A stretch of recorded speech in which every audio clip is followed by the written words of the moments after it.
Duniani tuko na safari ya kwenda mbinguni, na kwa hivyo tunashukuru kanisa kwa kutulisha kiroho. Tumesikia vile askofu wetu ametuambia tufanye kazi kwa bidii, na ile mali tutapata tuweke hazina kwa sababu ya kesho, na baadaye ametuambia tutoe ile ambayo tumepata, tutoe kwa moyo wote, na tusikubali ya kwamba mali ya dunia itutenganishe sisi na Mwenyezi Mungu. Kwa hivyo huyu bishop wetu ametulisha kiroho vizuri, hata yeye tunasema ni fire. Bishop Lang'at ni fire, si fire? Ya pili niseme ya kwamba mimi nimekuja hapa kwa mwaliko wa viongozi wenu, na vile vile nimeleta hapa salamu za Rais wetu Mheshimiwa William Samuel Ruto. Mmepokea salamu ya rais? Mmepokea salamu ya rais? Mmepokea salamu ya rais? Rais ni fire, si fire? Aendelea, siendelee?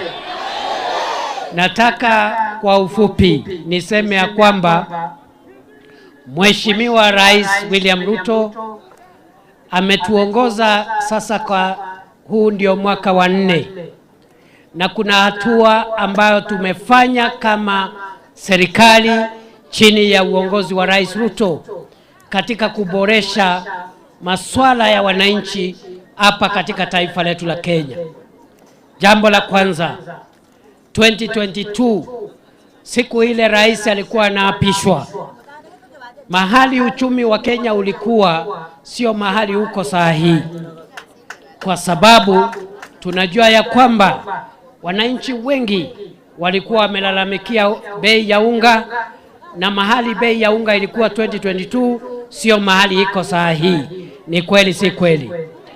Vile vile mnajua ya kwamba siku ile rais amechukua usukani, bei ya mbolea ilikuwa shilingi 7,000.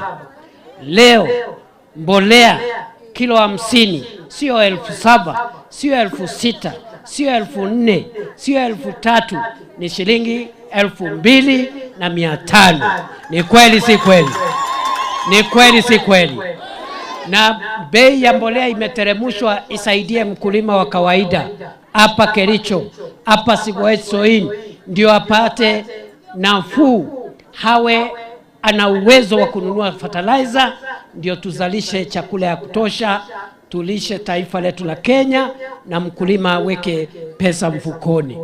Vile vile mnajua mambo yetu ya uchumi, kuna ile inaitwa mfumuko wa bei, inflation ilikuwa 9.6%, vile bei ya bidhaa inaongezeka kila mwezi 9.6% in 2022.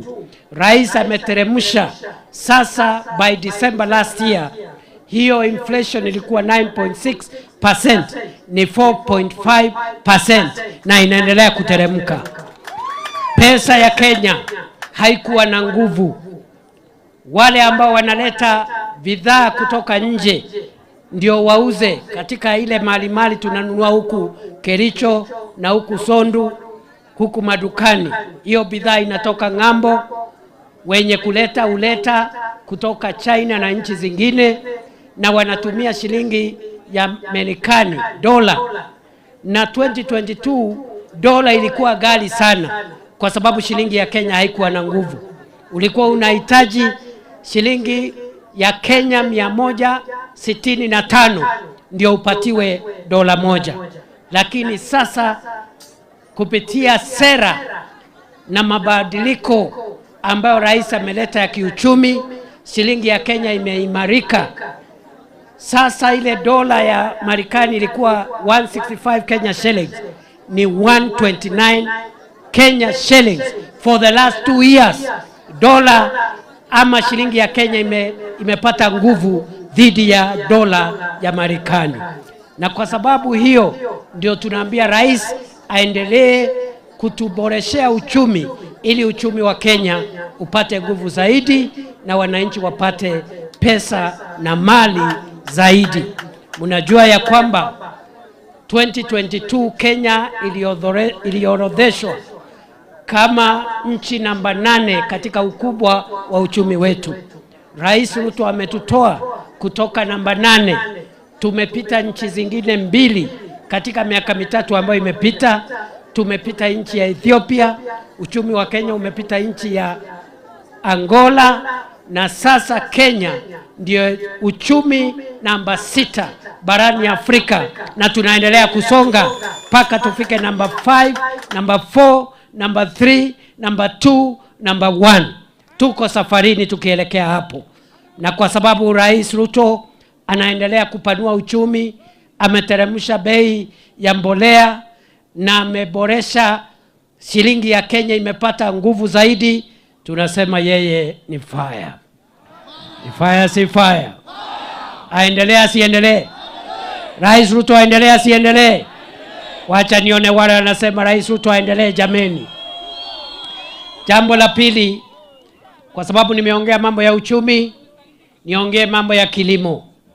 Leo tunajua ya kwamba tumezalisha mahindi kuliko vile tulikuwa tunazalisha 2022. In 2022 tulivuna kama taifa la Kenya mahindi gunia milioni 44. 2022 we harvested 44 million bags. Last year tumevuna magunia karibu milioni 70 million bags of maize were harvested last year. Mambo ya miwa, ile miwa tulikuwa tunazalisha 2022 ilikuwa 472 million tons. Sasa mwaka uliopita hiyo miwa ambayo tumezalisha imetoka 472 metric tons. Sasa tuko 815 metric tons, na tunasonga mbele. Hivi karibuni hatutahitaji kuleta sukari kutoka nje ya Kenya kwa sababu tutakuwa na sukari ya kutosha. We used to have a big deficit of sugar. That deficit has been closed. We now have reduced sugar imports by 70%. Ile pesa tumepata kutoka kwa majani chai imetoka 138 billion in 2022, sasa imefika 215 billion by last year. Bei ya kahawa kilo moja ilikuwa shilingi 70 2022. Sasa hivi 120, 130, 140, 150, 160 shillings per kilo. Bei ya kahawa imeongezeka. Na mimi nimeshukuru viongozi wenu wamesema mumeshauriana, mnataka hii eneo hiwe ni mahali pa kukuza kahawa na miwa. Ni kweli si kweli?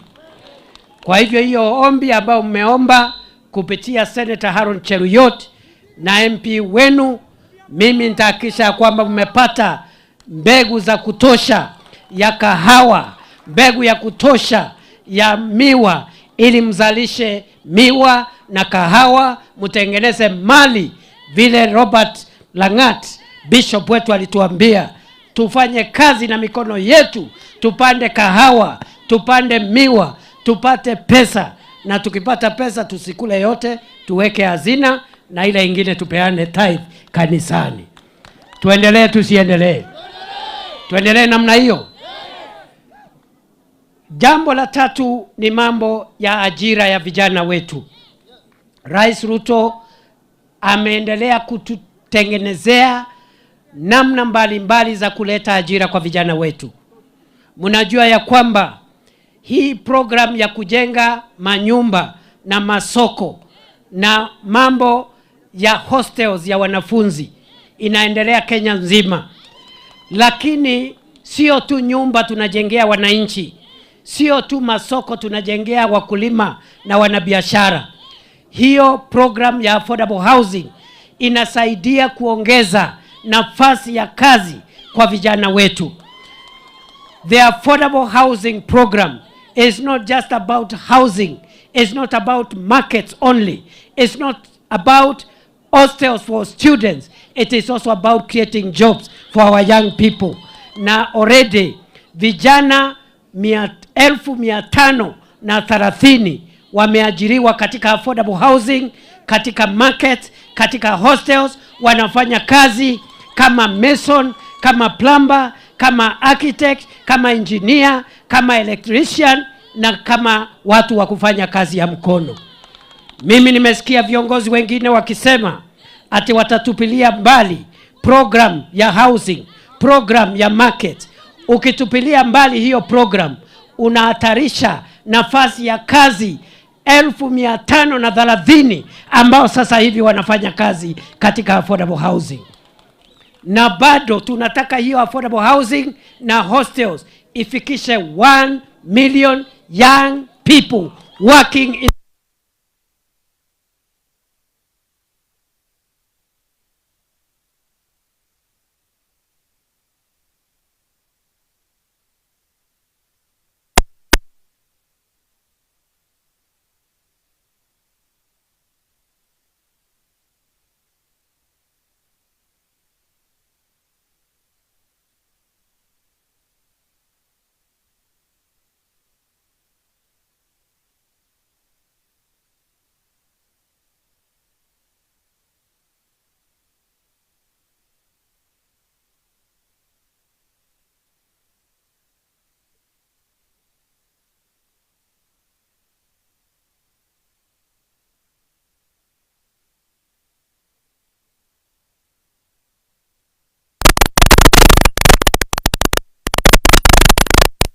currently 300,000 to 1 million young people. Vile vile tuko na programu ingine inaitwa Kazi Majuu. Nyinyi mmesikia Kazi Majuu? Sisi tunasema kazi ni kazi. Kazi ikipatikana kwa mjengo ni kazi. Kazi ikipatikana ya engineer ni kazi. Kazi ikipatikana ya walimu kama wale walimu tunaandika ni kazi. Lakini pia kazi ikipatikana majuu kule ng'ambo pia hiyo ni kazi. Already tumetuma zaidi ya vijana 1560 wametoka Kenya wameenda ng'ambo. 560,000 young people as of today are working abroad. We want by the end of the year hiyo namba iongezeke ifike 1 million jobs. Tukitengeneza 1 million jobs ng'ambo, tutengeneze 1 million jobs mtandaoni hapa, tutengeneze 1 million jobs kupitia affordable housing, kupitia market, we will have reached 3 million young people enabled by this government to get jobs. Vile vile tunajua tunaandika walimu. Already tumeajiri walimu 100,000 katika miaka mitatu. Hakuna serikali ingine imeajiri walimu 100,000 katika muda wa miaka mitatu. Hapo awali kila mwaka serikali ya Kenya ilikuwa inaajiri walimu 4,000 ama 5,000 kwa mwaka. Na sisi tukaona tukiongozwa na Rais Ruto tukiendelea na hiyo speed, vijana wengi wamesomea taalima ya walimu watakaa nyumbani na watoto wetu hawatakuwa na walimu wa kutosha. Sasa tukiendelea na 5,000 teachers per year, it will take us 20 years to employ 100,000 teachers. Tukafupisha in 3 years kazi ambayo ingechukua 20 years. Rais Ruto ameajiri 100,000 teachers na bado tunaendelea, hatujamaliza hiyo maneno. Kwa hivyo wale ni vijana ambao wako na certificates, tunawatafutia kazi ya maofisi. Wale wanajua ufundi, tunawatafutia kazi ya ujenzi wa manyumba na masoko. Wale wanajua mambo ya kompyuta, tunawatafutia kazi mtandaoni. Wale wanataka kufanya kazi nje ya nchi, tunawawezesha. Tumeweka bilateral labor agreement, ndio wakienda huko wasiteseke wakiwa ng'ambo, wao wamelindwa na kisheria. Na vile vile tumehakikisha kwamba cartels ambao zilikuwa zinajifanya ni recruitment agencies tumeondoa. Na jambo la tatu ndio hiyo Kazi Majuu ifanikiwe. Tumesema wewe ikiwa kijana ukipata nafasi kwenda nje na hauna pesa ya kununua tiketi ya ndege ama kuchukua passport, enda kwa Youth Enterprise Fund wakupatie kaloni kidogo, ununue ticket, upate passport, uende ngambo, utafute pesa, utume nyumbani, na baada ya miaka chache ukipata pesa ya kutosha urudi, tuendelee kujenga taifa letu la Kenya. Hiyo yote ni programs ya kutafutia vijana nafasi ya kazi. Mwisho kabisa tuko na program ya Nyota. Sio vijana wote wako na degree na diploma.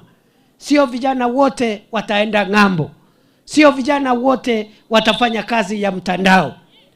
Kuna vijana hawakupita form 4, lakini wakipata support ya biashara watatafuta mali kupitia hiyo talanta ya biashara. Ndio tunaendelea kutafuta vijana. Tumeanza na vijana 70 kutoka kila ward ya taifa la Kenya. Na hao vijana tunawaambia watafute biashara. Tunawapatia 50,000 grant, sio loan, grant for free by the government of Kenya. Ndio waanze biashara. Vijana 70 kila wodi katika taifa letu la Kenya wanapewa shilingi 50,000 ndio wafanye biashara, kwa sababu hapo ndio talanta yao iko. Na already hiyo program ya Nyota, kwa sababu iko na components zingine nyingi, iko na business support component, iko na skills development component, iko na component ya kuwatafutia tenders hao vijana kwa serikali. In total hiyo program ya Nyota itafikia vijana 820,000 820,000 young people. Na Rais Ruto amesema kwa sababu awamu ya kwanza hii ambayo tunataka kusaidia vijana 820,000 tumesaidiwa na World Bank, lakini tunataka tuongezee pesa ya Kenya, ndio hiyo vijana tutoe 800,000 tuweke 1.6 million young people ambao tutapatia usaidizi wa biashara. Mimi nawauliza hivi, katika hii miaka 5 ya kwanza ya Rais Ruto, mambo ya kutafutia vijana kazi na mahali ya kutafuta riziki kupitia affordable housing, markets and hostels, tufikisha 1 million jobs by December. Kupitia digital jobs, kazi mtandaoni, 1 million jobs. Kupitia kazi majuu, 1 million jobs. Kupitia Nyota, 1 or 2 million jobs. Hiyo ni kazi ama si kazi? Kwa hivyo sisi tuko na very comprehensive, deliberate program ya job creation. Na wale wamesoma tunawaandika, wengine polisi, wengine jeshi, wengine walimu. So you can also have another 500,000 young people absorbed in the public sector. So wale ambao wanasema ati watatatiza maneno ya affordable housing, wajue wanapigana na program ya kutafutia vijana wa Kenya ajira. Niseme nisiseme? Niseme nisiseme? Mwenye anapigana na affordable housing, markets and hostels program, he is fighting against a program that has already created 530,000 jobs for young people, and by December it will have created 1 million jobs for young people. That is the program they want to destroy. Sijui kama tunaelewana. Wale wa kubomoa nimesikia pia wanataka wakimaliza kubomoa affordable housing watabomoa SHA.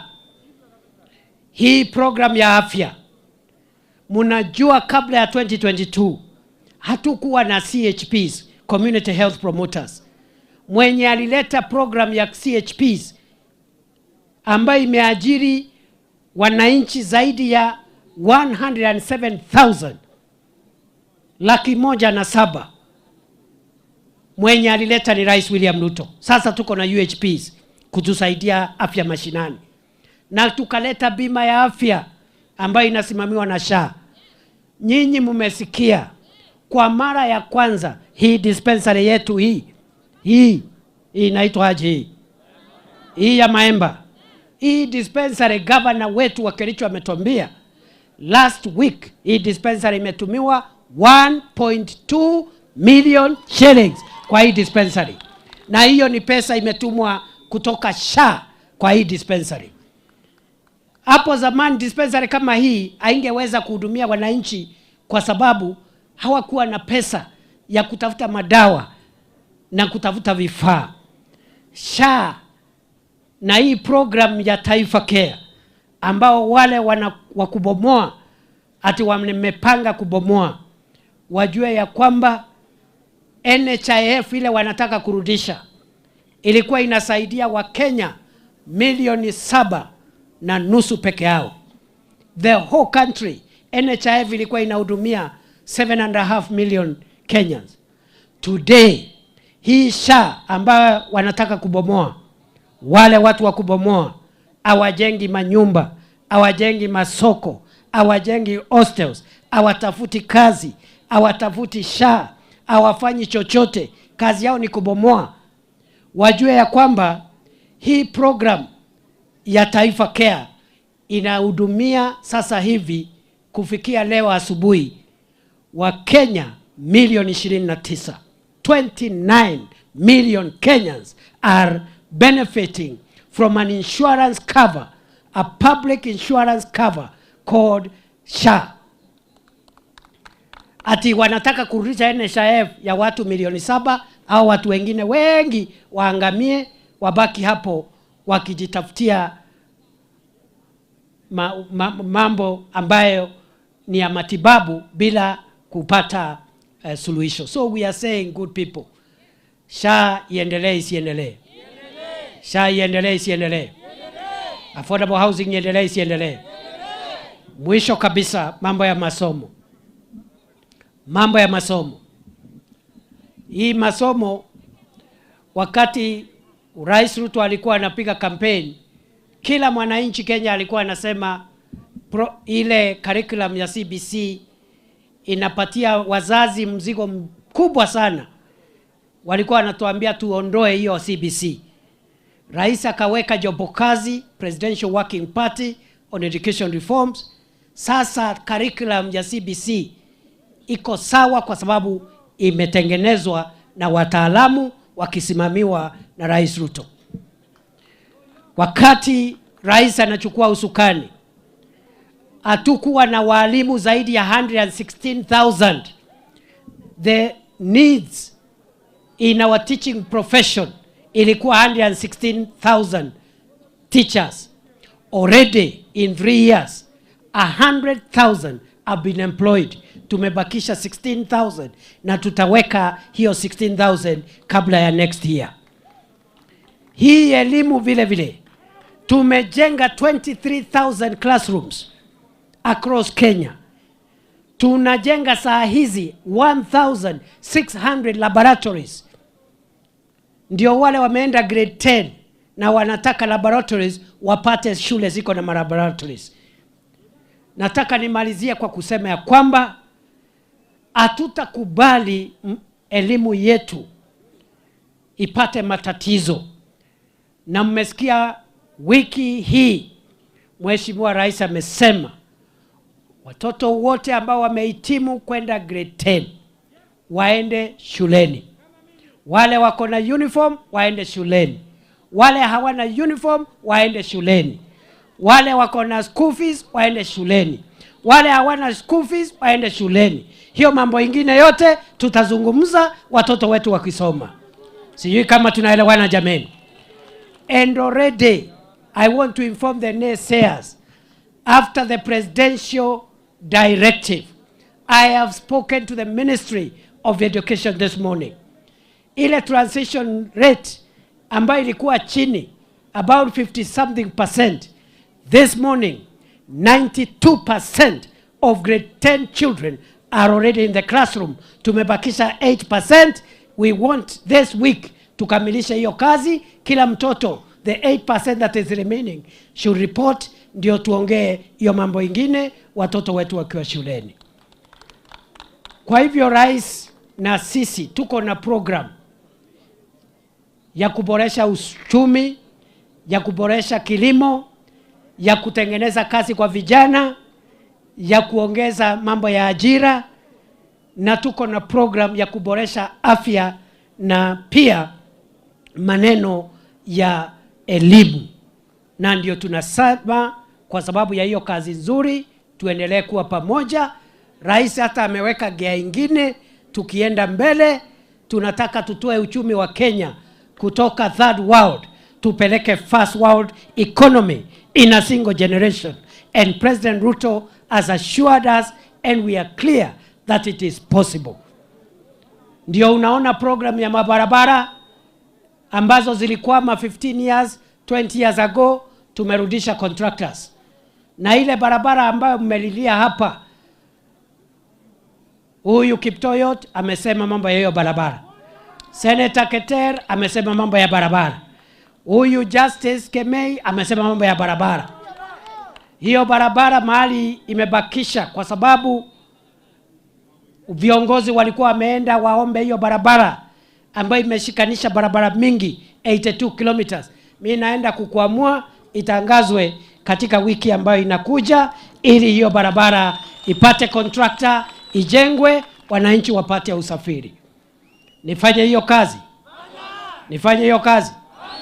Sio ndio kazi ya mtu ya mkono ya rais? Ya kusukuma maendeleo? Ya kusukuma mambo ya serikali? Mambo ya Kenya iende mbele? Ama mnataka ule mwingine wa kushindana na rais? Hiyo ndio mnataka? Kwa hivyo hiyo barabara mimi naenda kukuamua. Pia mbunge wa hapa amesema stima ya hapa haitoshi. Si mmesema stima hapa haitoshi? Niongezee pesa ya stima ya hii constituency. Wangapi wananituma niongezee pesa ya stima jameni? Kwa hivyo wewe mheshimiwa, hiyo maneno yote umesema, all the 20 projects ambao zimebaki, tukitoka hapa unitafute, niite waziri wa stima, PS wa stima, watoe pesa, hiyo stima iwekwe hapa Sigwait Soin, wananchi wapate mwangaza. Tuendelee tusiendelee?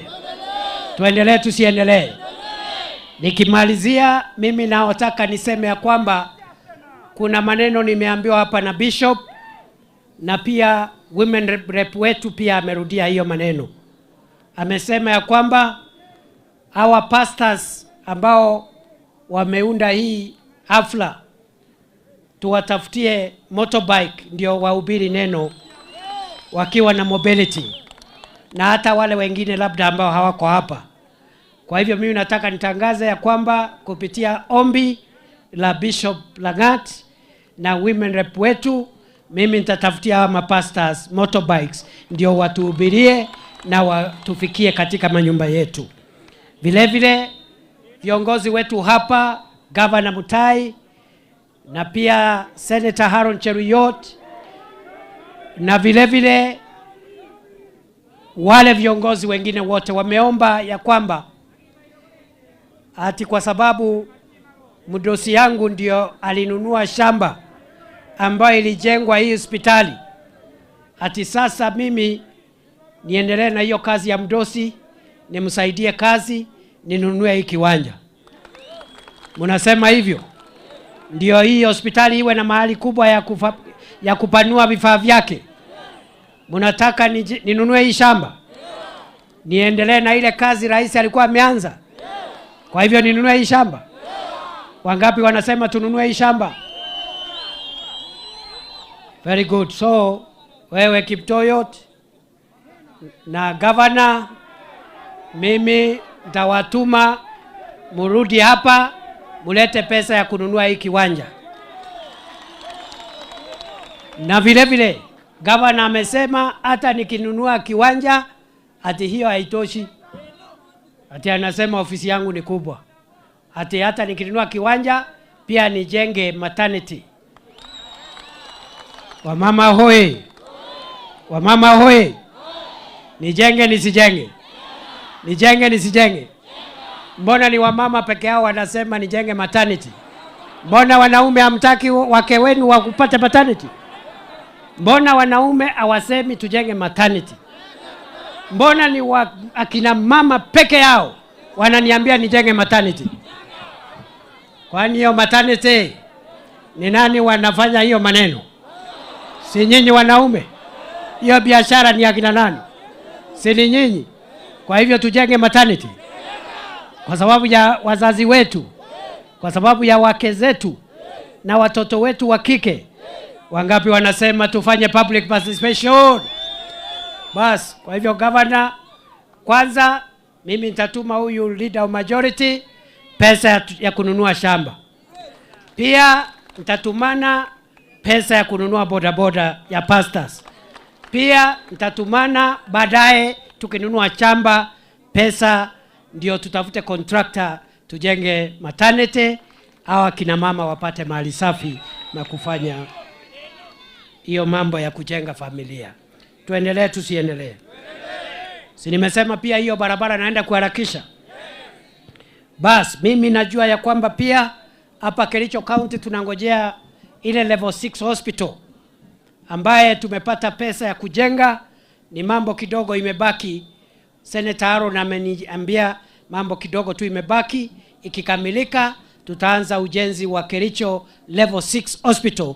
Tuache kutuma watu wetu kule Eldoret na kule Kenyatta, tuwe na level 6 facility ya hospitali hapa Kericho.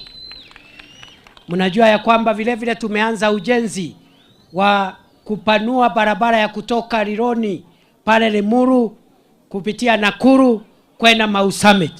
Hiyo barabara itasaidia watu ya Kericho ama haitasaidia? Inasaidia watu ya Kericho. Contractor ameanza kazi, tupanue iwe dual carriageway kutoka Limuru mpaka hapa Mau Summit. Na rais amesema ikifika Mau Summit itaendelea. Section moja itaenda pale Eldoret iende Malaba, na ya pili itakuja hapa Kericho iende Kisumu iende mpaka Malaba. Vile vile mnajua ya kwamba katika miezi miwili ijayo Rais Ruto ataanzisha ujenzi wa reli ambayo iliachiwa kule Naivasha, ndiye ipitie pale Bomet, Narok, Bomet, ipitia Nyamira na iende mpaka Kisumu, na station moja ya hiyo SGR ama hiyo mtambo wa gari ya moshi, station moja itakuwa hapa Sondu. Mnataka tujenge reli, tujenge barabara, tusomeshe watoto, tutengeneze kilimo, tutengeneze afya, tutafutia vijana na nafasi ya kazi. Hiyo ndio kazi ambayo tunafanya kama serikali. Na kwa hivyo mwisho kabisa, kwa sababu nimeongea mambo ya kahawa na miwa, nimesikia mambo ya hiyo Technical Training Institute, wacha niende nipange mambo ya TTI ambao mmeomba ijengwe katika sehemu hii. Na vile vile niseme ya kwamba mambo ya Sondu tutamaliza. Hii mambo ya Sondu tutamaliza, ndio county governments iwe zina collect revenue. Na mwisho kabisa, kupitia ombi la Mheshimiwa Aaron Cheruyot, leader of majority, ati 4 term. Huyu Aaron ni 4 term. Aaron ni 4 term. Aaron ni 4 term. Aaron ni 4 term. Ni 4 term. Kwa hivyo huyo Aaron ni fire si fire? Ni noma si toma? Wacha nione 4 term ya ala. Na nimesikia hapa kuna mambo mengine mnapangana na yeye huko mbele, ati mnapangana na huyu Aaron. Ala. Kwa hivyo tuendelee kufanya kazi na Aaron? Tuendelee tusiendelee? Bas, mimi nitaendelea kufanya kazi na Aaron na viongozi wale wengine wenu wote. Hawa wote ni marafiki zangu. Hawa viongozi wote ni marafiki zangu. Huyu governor ni rafiki yangu. Huyu Keter ni rafiki yangu. Huyu Keter tumetoka mbali na yeye. Ile siku Rais Ruto alikuwa na kesi kule ICC, safari ya kwanza mwaka wa 2009, wale tulienda Hague, tulienda watu 5. Watu ngapi? Watu ngapi? Watu ngapi? Ni watano ama ni 4? Ilikuwa mimi nikiwa wakili, Kato Kigen akiwa wakili na Ketere akiwa mtu ya mkono ya William Ruto.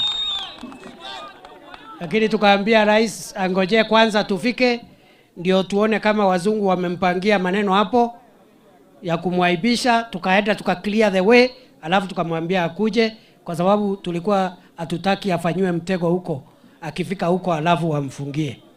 Na leo tunashukuru Mungu, Rais Ruto alirudi na leo ndio rais wetu.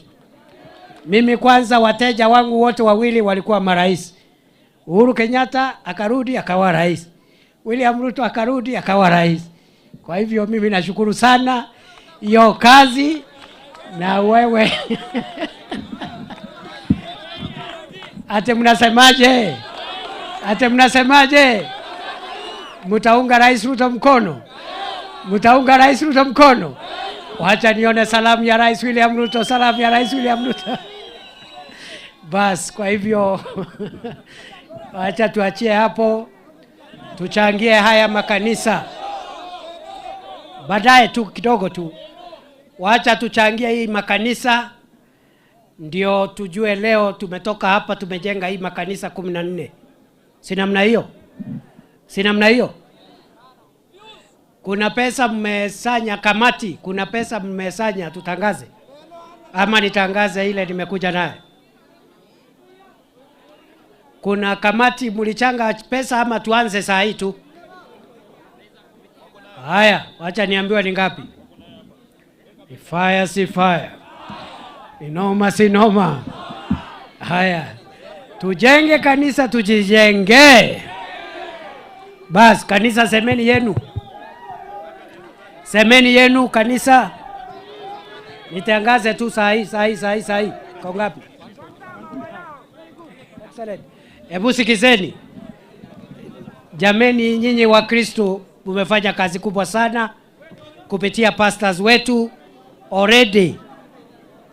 Hao pastors na hizo congregations 14 zimetuletea shilingi 1.5 milioni, 1.5 million. Tuendelee tusiendelee? Wapi makofi ya kanisa jameni? Mumesikia 1.5 million? Yes. Wenye kutoa ni hiyo makanisa 14. Vile vile tunaendelea na harambee. Mnajua niko na mdosi. Mnajua niko na mdosi? Si mnajua mimi lazima nieleze mdosi nikiitwa mahali nimwambie nimeenda.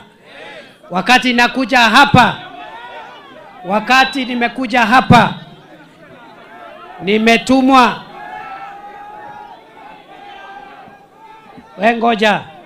Tafadhali tutulie hapo kidogo. Wewe. Wewe Deno ambia hao vijana watulie. Tafadhali. Wewe Deno. Tafadhali please. Deno ambia hao vijana watulie. Tuendelee tusiendelee? So hiyo ni 1.4 million, lakini wakati nilikuja hapa nilipigia mdosi yangu simu nikamwambia nakuja hapa Maemba na nakuja Soin, na amenituma niseme nisiseme? Sema. Nitangaze nisangaze? Tangaza. Mbona mnaniangalia kama mnajua ni ngapi? Kwani mnajua ni ngapi? Kwani ni 1,100? Hapana. Ni 200? Bado. 300? Aongeze. Rais aongeze. Yes.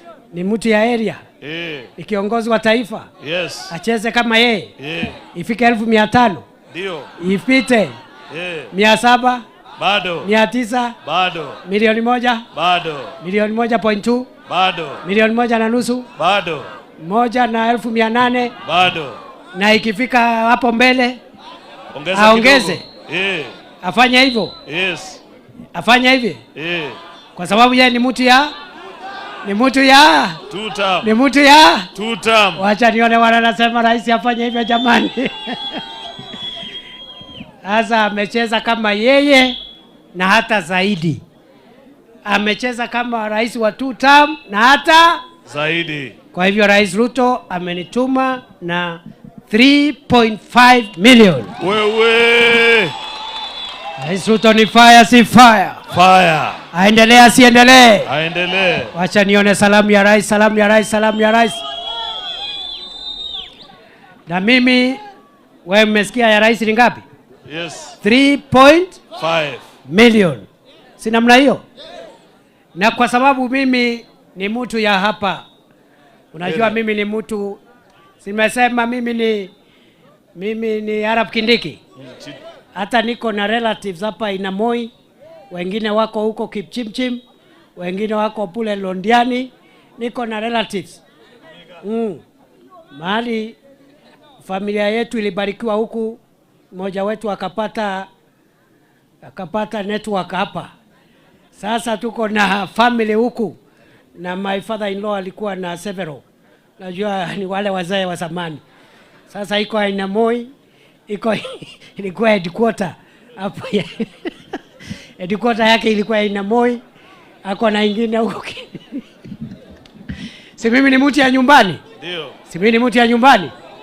So mimi nauliza, kwa sababu mimi ni mtu yenu na pia nimeleta ujumbe wa rais, kuna haja mimi nitoe pesa? Iko haja? Yes. Hata kama mimi ni mtu yenu? Toa. Lazima nitoe? Hakuna msamaha? Hakuna? Hata kama nimeleta pesa ya rais? Ni sawa, nimekubali, mimi nitatoa yangu nisindikishe bosi yangu, lakini mnajua mimi ni deputy president, mimi sio president. Yes. So hata nikitoa 1,100 ni sawa. Ongeza kidogo. Umekataa? Niongeze 400,000, mtachukua 500, 700, 800, 900, milioni moja mtachukua? Niongeze 1,000,000 na nusu, 1.6, 1.7. Sasa ate niweke nini? Ati kwa sababu 2 term. Ate nifanye hivi? Yes. Nifanye hivi? Kwani wacha niwaulize. Gale hii? Hii maneno hii ya rais, hii ya 2 term. Kwani hata mimi niko kwa hesabu? Yes. Niko kwa hesabu? Uko ndani. Niko kwa hesabu? Yes. Hebu nione salamu. So mimi nimesikia na nimefanya vile mnataka. Mimi nitasindikisha rais na shilingi milioni 3.